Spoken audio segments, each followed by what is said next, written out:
नमस्कार। 4C supreme law partners के इस नए कानूनी एपिसोड में मैं एडवोकेट डॉक्टर अजय कुमार पांडे लेकर हाजिर हूं एक सवाल, सीधा आपसे मुखातिब है। यह सवाल है बर्ड्स एक्ट 2019। यह कानून कहने को तो निवेशकों के रक्षा के लिए बनाया गया है, लेकिन यह कानून क्या व्यापार को बचा रहा है, निवेशकों का रक्षक है, या यह कानून किलर है, दुश्मन है? BUDS act 2019, is it an enabler for the business और is it killer for the business? यह सवाल है। देखिए, मुद्दे पे मैं आऊं उसके पहले एक बैकग्राउंड बताऊं। मैंने जब से जन्म लिया, अच्छी भली मेरी उम्र हो चुकी है, कोई ना कोई निवेशक का घोटाला नाम बदल के, स्टाइल बदल के आता रहा।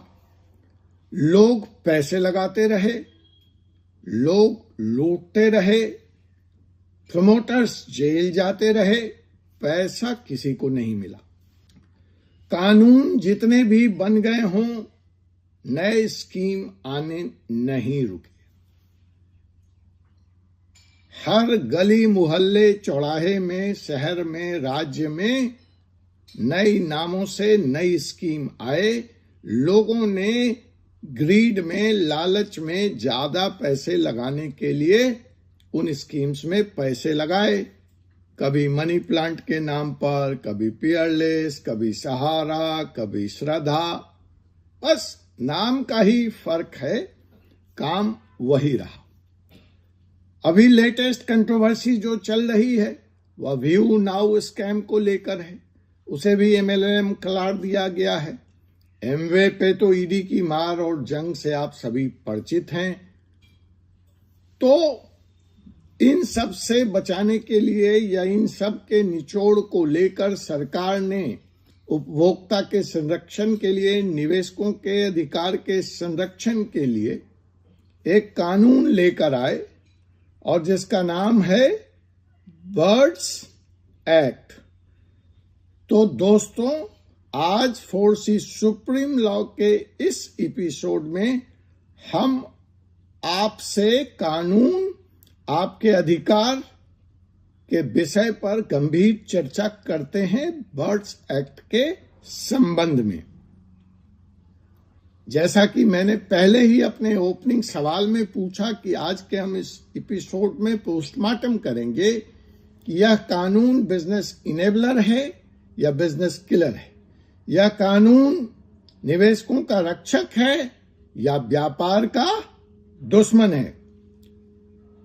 Friends, you have seen in the recent years the countless financial scams, Shraddha, Pearl, and now View Now Depositor Scheme is in front of you, in which the hard-earned money of lakhs of depositors, investors has been wiped out. To tackle this, government has introduced Banning of Unregulated Deposit Scheme Act 2019. I will repeat the act. Banning of Unregulated Deposit Schemes Act 2019, in short BIRDS Act. देखिए, chit fund act था, money circulation act रोकने के लिए money circulation act था, एक और नया कानून banning of unregulated deposit schemes act 2009। But सवाल वही है, $1 million क्वेश्चन वही है, इज दिस प्रोटेक्टिंग इन्वेस्टर और is it creating problem? Is it driving employment और इज इट किलिंग एम्प्लॉयमेंट? एक तरफ हमारी सरकार, मोदी जी की सरकार कहती है एक हाथ दो हाथों को काम दे, और इस तरह के एक्ट्स क्या मोदी जी के इस स्लोगन को आगे बढ़ाने का काम करते हैं या डैम्पनर हैं बिजनेस के ग्रोथ पे? रोक लगाते हैं। मुझे एक फेमस इकोनॉमिस्ट याद आते हैं, नाम इस वक्त याद नहीं आ रहा है, लेकिन उन्होंने एक चर्चा की थी कि बिजनेसमैन की जो एक सबसे खास चीज होती है, जो उसको सफल बनाती है, वह है एनिमल इंस्टिंक्ट। एनिमल इंस्टिंक्ट से यहां अभिप्राय तात्पर्य यह है कि एडवेंचर करने की, अननोन टेरिटरी में जाने की, रिस्क लेने की, फर्स्ट मूवर एडवांटेज लेने की क्षमता जिसमें होगी वही एक सफल बिजनेसमैन होगा। लेकिन इस तरह के कानून क्या इस तरह के प्रतिस्पर्धा के स्पिरिट को इस देश में प्रोटेक्ट करते हैं, आगे बढ़ाते हैं, या उसको जन्म लेने से पहले ही killing the problem in the bud, पहले ही जन्म लेने से पहले ही भ्रूण हत्या कर देते हैं। तो साहब, ये जो बर्ड्स एक्ट है यह 2019 में इंट्रोड्यूस हुआ। The purpose was to ban unregulated deposit schemes and protect investors from fraudulent scheme.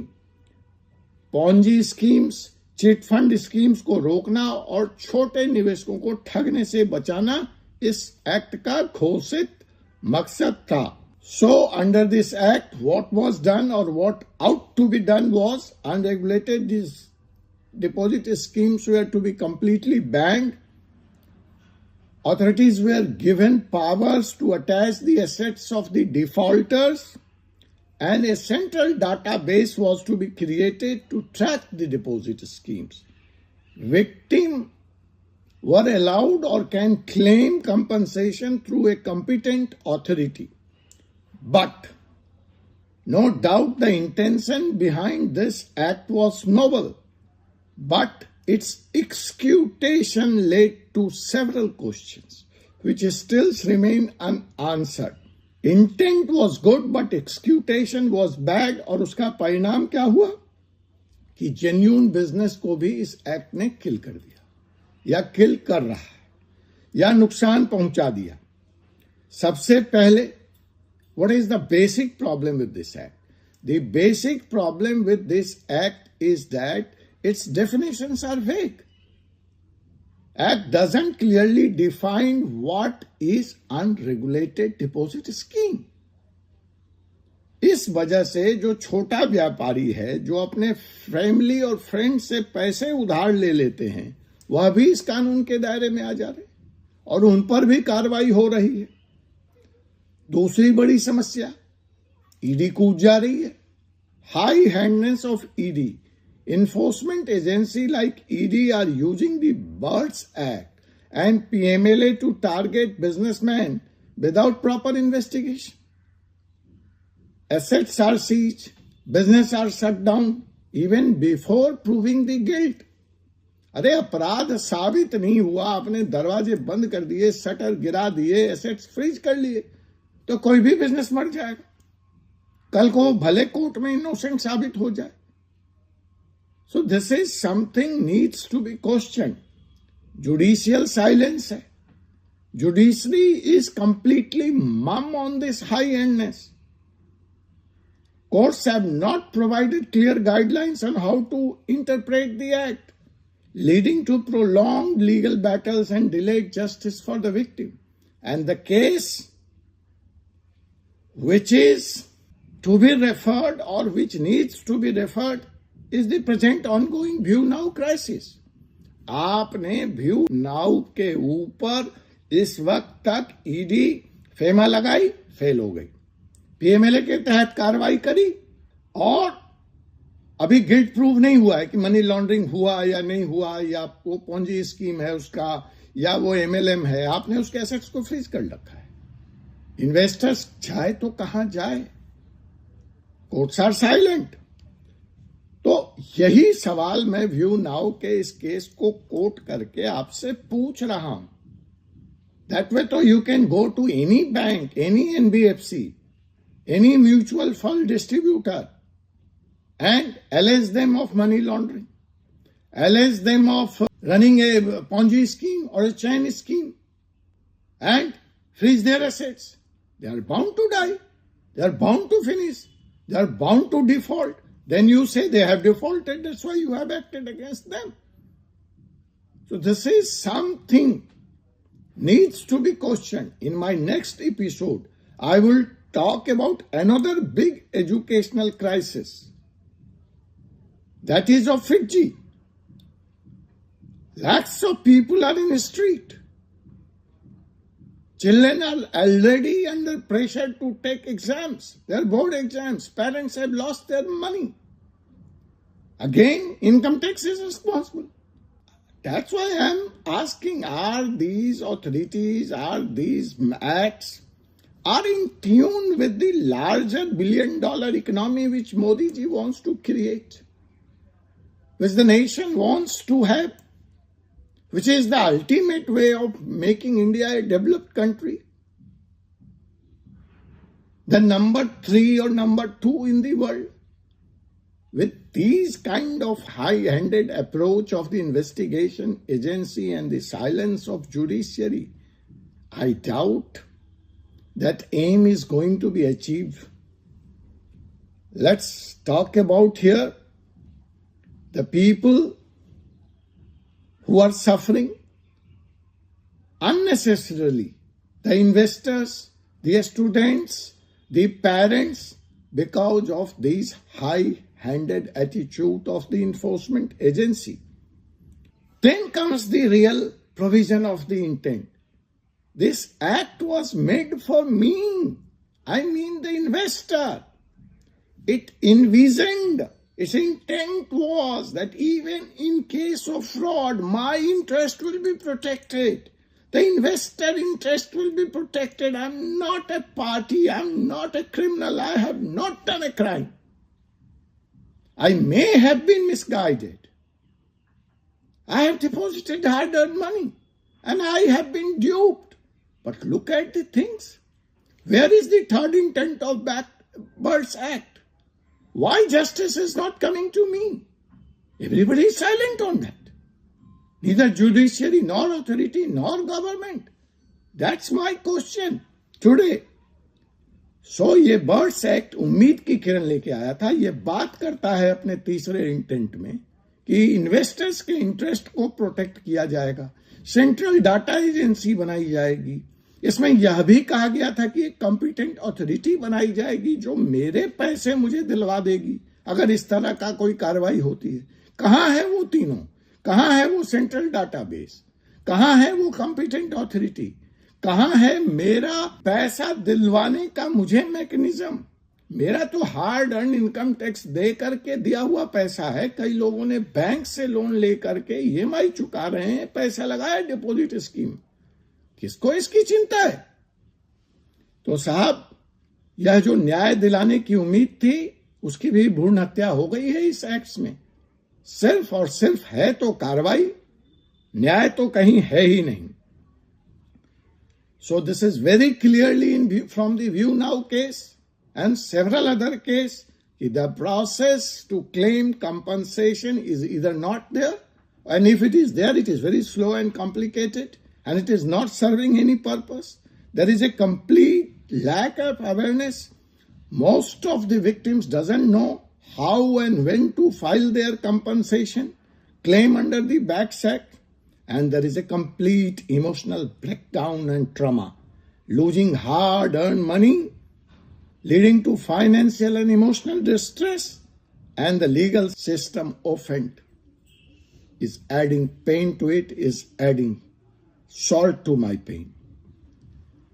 Now anyhow, I, in my limited capacity as the advocate, would try to offer you some solace, some help, some tips, that how to file a claim if you are a victim of such deposit scheme, which according to government is a fraudulent scheme, is a Ponzi scheme, is an illegal thing.